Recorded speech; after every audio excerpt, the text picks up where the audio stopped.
sini ditaruh burayaknya. Penting airnya dikontrol terus, walaupun nampan kecil airnya dikontrol. Karena kenapa airnya dikontrol? Karena kita nggak menggunakan aerator atau oksigen, udah gelembung udara. Tujuannya biar oksigennya tetap terkontrol, kalau airnya juga terkontrol ya.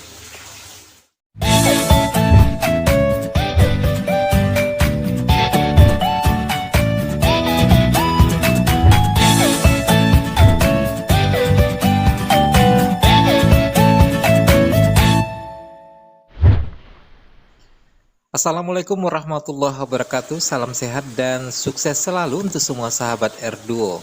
Moga apapun aktivitas kebaikan sahabat saat ini selalu dilancarkan Allah Subhanahu wa Ta'ala. Amin ya Rabbal Alamin. Bagi yang sedang dililit permasalahan bisa selesai secepatnya, dan bagi yang sedang sakit moga segera sembuh. Sekali lagi kita ucapkan amin ya Rabbal Alamin. Baik sahabat R2, pada video kali ini kita kembali membahas tentang lobster air tawar ya, terutama terkait cara merawat anak atau baby atau burayak lobster.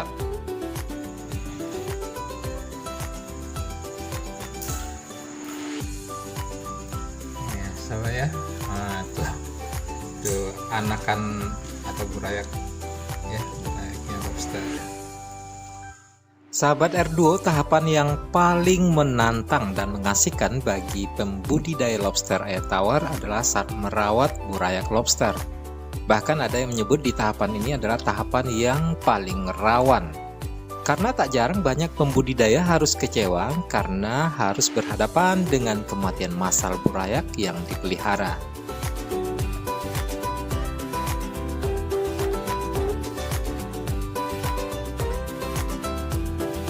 Pada dasarnya ada 3 hal penting yang harus rutin diperhatikan para pembudidaya lobster dalam merawat burayak. Pertama, tempat atau wadah. Kedua, kadar air. Dan ketiga, pasokan makanan. Baik sahabat, kita coba untuk menjelaskannya satu persatu ya. Namun sebelum kita lanjut, kembali kami minta dukungan sahabat untuk selalu dukung channel ini ya, dengan tekan tombol subscribe dan nyalakan lonceng notifikasinya agar sahabat tidak ketinggalan untuk setiap video-video baru yang kami hadirkan.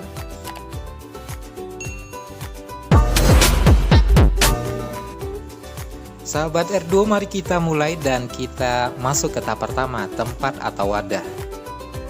Karena ukurannya yang sangat kecil, maka sedapat mungkin burayak diberikan wadah terpisah dibanding lobster dewasa atau indukan. Sahabat bisa menggunakan nampan, ember, atau akuarium ukuran kecil. Karena jika masih bercampur dengan indukan atau lobster dewasa, daya tahan tubuhnya belum kuat untuk ukuran kolam lobster dewasa. Di sisi lain, jika dicampur, burayak akan jadi mangsa keusilan lobster dewasa. Untuk perbandingan ukuran tempat atau wadah, sahabat bisa menakar dari jumlah burayaknya ya. Yang penting tempat dan untuk ruang gerak burayak ada dan cukup luas. Terus ditambah dengan area untuk kita meletakkan shelternya. Kalau saya membaginya seperti ini ya sahabat, 1/5 atau 1/6 untuk volume lobsternya, burayaknya ya. Dan sisanya untuk tempat areal shelter dan areal bebas bagi burayak.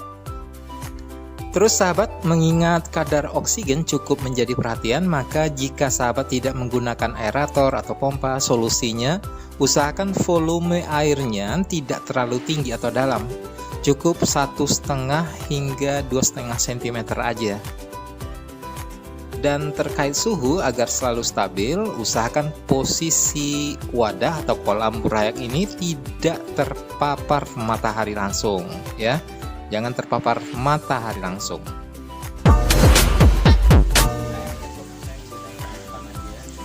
Nah, kita masuk tahapan yang kedua ya.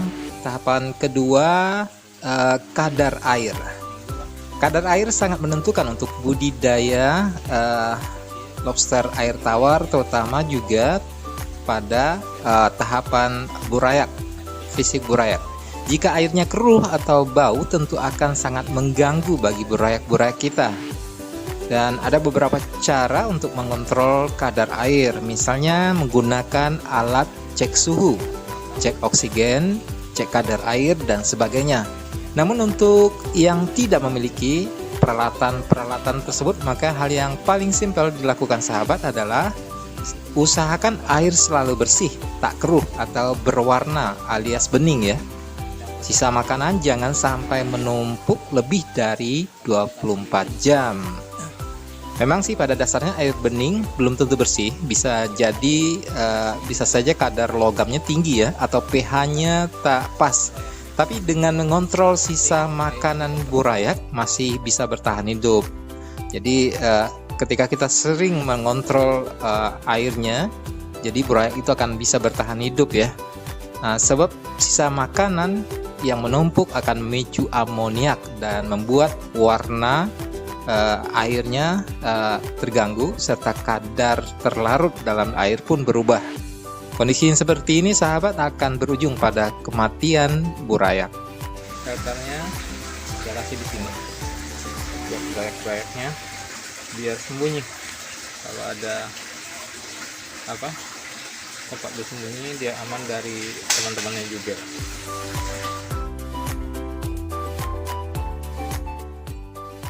Kadar air yang mulai terganggu akan terlihat dari gerak aktivitas juga ya, gerak aktivitas burayaknya.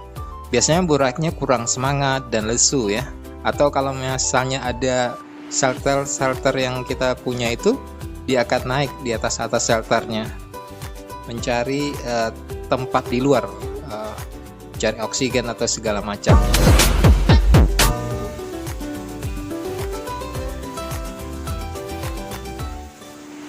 Nah, tahapan ketiga, makanan atau pakan ya. Burayak yang baru menetas selama kurang dari 3 hari jangan dulu sahabat berikan makanan, karena dia masih menyimpan pasokan makanan dari induknya. Itu terletak ya pada bagian kepala, seperti benjolan itu, seperti pakai helm dia di kepalanya. Nah, selama 3 hari jangan dulu diberi makan.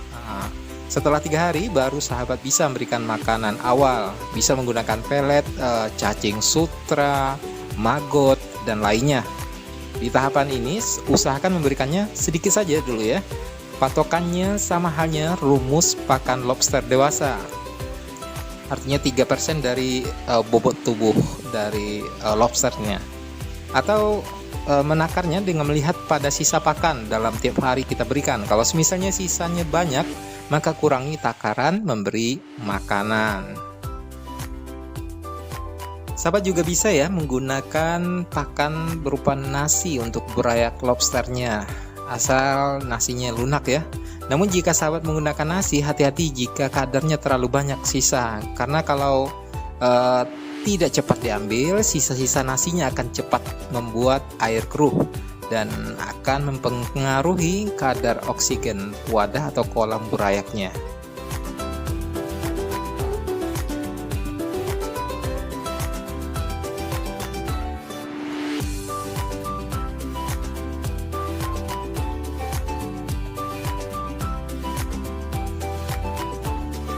Nah sahabat, segitu dulu tips terkait perawatan burayak ya. Moga saja bermanfaat, terutama bagi sahabat pembudidaya lobster pemula.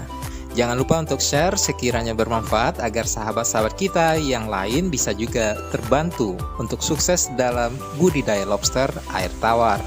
Salam hangat, genggam erat untuk semua sahabat. Mari selalu menebar manfaat. Ada kebaya, ada lobster, udah salah ya. Ada kebaya, ada daster, dipilih bunda-bunda dan mama-mama. Moga saja sobat budidaya lobster bisa raih sukses bersama-sama. Wassalamualaikum warahmatullahi wabarakatuh.